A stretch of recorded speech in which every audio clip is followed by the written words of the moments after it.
محترم ناظرین، السلام علیکم ورحمۃ اللہ وبرکاتہ۔ آج کی ویڈیو بڑی قیمتی ہونے والی ہے آپ حضرات کے لیے، میرے لیے۔ استغفار کی فضیلت، استغفار کرنے سے اللہ رب العالمین ہم سب کو کس چیز سے نواز سکتا ہے۔ استغفار کے بدلے اللہ تبارک و تعالیٰ کتنی دعائیں قبول فرماتا ہے۔ استغفار کے بدلے انسان کی زندگی میں کیا رد و بدل آ سکتی ہے، اس کا جیتا جاگتا ایک نمونہ ہے، ایک واقعہ میں آپ حضرات کے سامنے بیان کرنے کی کوشش کر رہا ہوں۔ دوستو، واقعہ سننے سے پہلے میری آپ حضرات سے ریکویسٹ ہے، گزارش ہے کہ آپ ہمارے چینل کو سپورٹ کریں۔ اگر آپ نئے ہیں تو آپ ہمارے چینل کو سبسکرائب بھی کریں۔ ہم آپ حضرات کے لیے نیا مضمون اور نئی ویڈیوز روزانہ لے کر کے انشاءاللہ آتے رہیں گے۔ اور اگر آپ کو ویڈیو اچھی لگے تو صدقہ جاریہ سمجھ کے اس کو لوگوں تک ضرور شیئر کریے، تاکہ اگر کوئی بندہ آپ کی وجہ سے، میری وجہ سے اگر کوئی بندہ عمل کر لے تو انشاءاللہ تا قیامت تک اور جب تک سلسلہ چلتا رہے گا اس کا ثواب ہمارے نامہ اعمال میں لکھا جاتا رہے گا۔ چلیے دوستو، میں اس واقعے کی طرف چلتا ہوں۔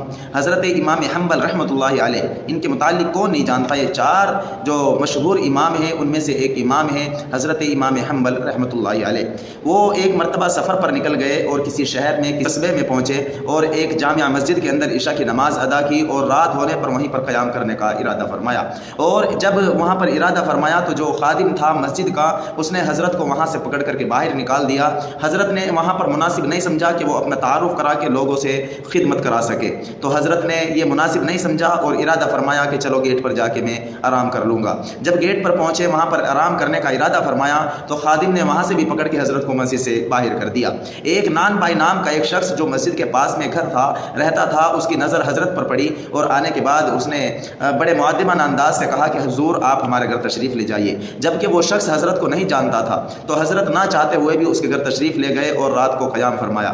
جب وہاں پر اس شخص کو دیکھا کہ وہ کثرت سے استغفار، جب بھی کوئی کام کرتا تو استغفار وہ کرتا رہتا، استغفر اللہ ربی من کل ذنب واتوب الیہ۔ اس کے بعد حضرت نے جب اس کو ورد کرتے دیکھا تو اس سے فرمایا کہ اے نوجوان، اے شخص، تو اتنا استغفار کثرت سے پڑھ رہا ہے، تجھے آج تک اس کا پھل بھی ملا ہے؟ اس شخص نے کہا ہے کہ آج تک جو بھی میں نے اللہ سے دعا کی، رب العالمین نے میری ایک بھی دعا رد نہیں فرمائی۔ اللہ تبارک و تعالیٰ نے میری ہر دعا قبول فرمائی اور آج تک میری ساری دعائیں قبول ہو رہی ہیں۔ صرف ایک دعا ہے جو میری ابھی تک نہیں سنی گئی، نہ میری اللہ تبارک و تعالیٰ نے ایک دعا میری ابھی تک قبول نہیں کی۔ حضرت نے فرمایا کہ وہ کیا دعا ہے جو آپ کی قبول نہیں ہوئی؟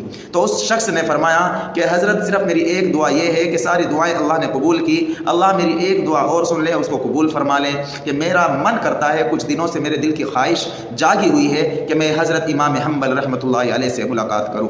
تو حضرت نے فرمایا کہ سبحان اللہ نے آپ کی دعا کو قبول فرما لیا۔ میں ہی امام حنبل ہوں جو آپ کے، بلکہ اللہ نے آپ کی دعائیں نہیں سنی بلکہ مجھے میری جگہ سے کھینچ کر کے لا کر کے تمہارے دربار میں کھڑا کر دیا۔ یہ اللہ نے تمہاری دعا سن لی۔ اس شخص کا دل باغ ہو گیا، اس نے اللہ کا شکر ادا کیا، اے اللہ میری دل کی اچھا تھی کہ میں حضرت امام حنبل سے ملوں، اللہ تو نے ان کو میرے دروازے تک پہنچا دیا۔ تو یہ استغفار کی بدولت تھا۔ استغفار کا زیادہ سے زیادہ ذکر کرنا یہ ہماری دعاؤں کو قبولیت کا ایک ذریعہ بنتا ہے۔ استغفار کرنے سے گناہ کم ہوتے ہیں، استغفار کرنے سے گناہ جھڑ جاتے ہیں، انسان گناہوں سے پاک و شفاف ہوتا ہے۔ اور جب انسان پاک و شفاف ہوتا ہے پھر اللہ کے سامنے کوئی بھی ہاتھ اٹھائے، کوئی بھی دعا مانگے، اللہ تبارک و تعالیٰ اس کو رد نہیں فرماتے۔ تو میرے محترم بزرگ اور دوستو، آپ نے ویڈیو کو دیکھا اور آپ نے دیکھا کہ استغفار کے اندر کتنی طاقت ہے۔ تو آپ بھی زیادہ سے زیادہ استغفار کریں اور لوگوں کو اس ویڈیو کو شیئر کریں تاکہ لوگ بھی اس ویڈیو سے فائدہ حاصل کر سکے۔ دوستو، اگر آپ کو یہ ویڈیو اچھی لگی تو ہمارے چینل کو آپ سبسکرائب کریں، اس ویڈیو کو لائک کریں